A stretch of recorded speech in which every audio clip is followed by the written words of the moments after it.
कर्म को भाग्य से बड़ा माना गया है। भाग्य और कर्म फल की प्रेरणादायक कहानी। एक बार एक लड़का परेशान होकर घर के बाहर बैठा था। वह कोस रहा था कि मेरे पिता ने जो भी संपत्ति मेरे लिए छोड़ी थी वो खत्म हो गई है, मैं अब क्या करूं? उसी समय उसके पिता का मित्र वहां से गुजरा और उसे समझाने लगा कि भाग्य में जो लिखा है वही होगा। उसी रात को उसे स्वप्न आया कि उसका भाग्य पहाड़ की चोटी पर उसका इंतजार कर रहा है। अगले दिन सुबह वह उस पहाड़ की चोटी की ओर चल पड़ा जिसका उसे स्वप्न आया था कि उसका भाग्य वहां उसका इंतजार कर रहा है। पहाड़ की ओर जाते हुए उसे रास्ते में एक जख्मी शेर मिला। शेर ने उससे पूछा कि तुम कहाँ जा रहे हो? उस लड़के ने बताया कि मैं अपने भाग्य से मिलने जा रहा हूँ। शेर कहता है कि अपने भाग्य से पूछना कि मैं स्वस्थ कब और कैसे होऊंगा। आगे रास्ते में उसे भूख लगती है तो वह एक बाग में खाने के लिए फल तोड़ता है, लेकिन कड़वे होने के कारण फल फेंक देता है। बाग का मालिक उससे बताता है कि कड़वे होने के कारण कोई भी मेरे बाग के फल नहीं खाता। जब बाग के मालिक को पता चलता है कि यह लड़का भाग्य से मिलने जा रहा है तो वह उससे कहता है कि अपने भाग्य से पूछना कि मेरे बाग के फल कैसे मीठे होंगे। पहाड़ पर जाते जाते लड़के को रात हो जाती है। वहाँ उसे एक हवेली नजर आती है।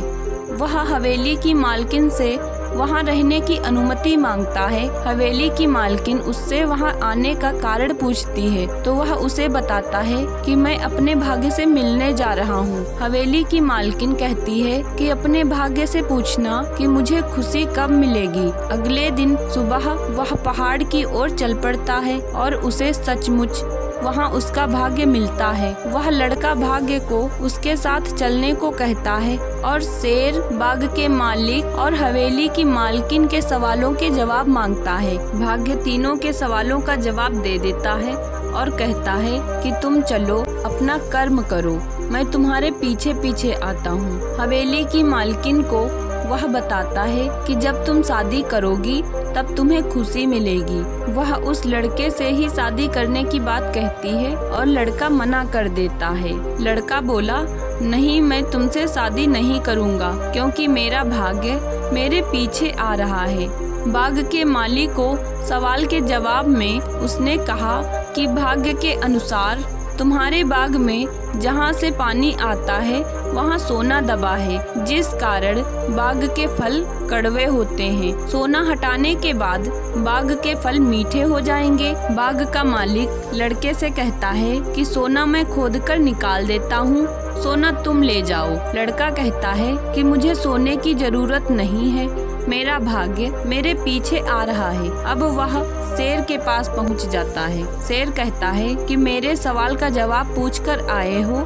लड़का कहता है कि भाग्य के अनुसार जब तुम सबसे मूर्ख व्यक्ति को खाओगे तो स्वस्थ हो जाओगे। शेर ने कहा कि मैं तुमको कोई इनाम देता हूँ। लड़के ने कहा कि मुझे इनाम की आवश्यकता नहीं है। लड़के ने शेर को बताया कि हवेली की मालकिन ने मुझसे शादी करने का प्रस्ताव रखा था और बाग के मालिक ने कहा था कि तुम सोना खोदने में मेरी मदद कर दो और सोना तुम ले जाना, लेकिन मैंने मना कर दिया। शेर ने पूछा, तुमने ऐसा क्यों किया? उसने कहा कि मैंने कहा कि मेरा भाग्य मेरे पीछे आ रहा है। शेर ने आओ न देखा ताओ और उसी क्षण उसको खा गया। शेर ने कहा कि तुमसे मूर्ख इंसान शायद मुझे कोई और नहीं मिलेगा, क्योंकि तुमने भाग्य के इंतजार में गरीबी दूर करने के दो अवसर खो दिए। अगर तुम दोनों जगह अपना कर्म करते तो तुम्हारा भाग्य तुम्हारे पीछे नहीं तुम्हारे साथ होता। सत्य कहते हैं कि इंसान के भाग्य से बड़ा उसका कर्म होता है जो उसके स्वयं के हाथों में होता है। तो दोस्तों, कर्म करते रहिए, फल की चिंता मत कीजिए। जब आप कर्म करेंगे तभी ईश्वर फल देंगे, भले ही थोड़ा देर में दे। तो दोस्तों, आपको यह कहानी पसंद आई हो तो वीडियो को लाइक करें, चैनल को सब्सक्राइब करें और मिलते हैं नेक्स्ट वीडियो में। जय हिंद, जय भारत।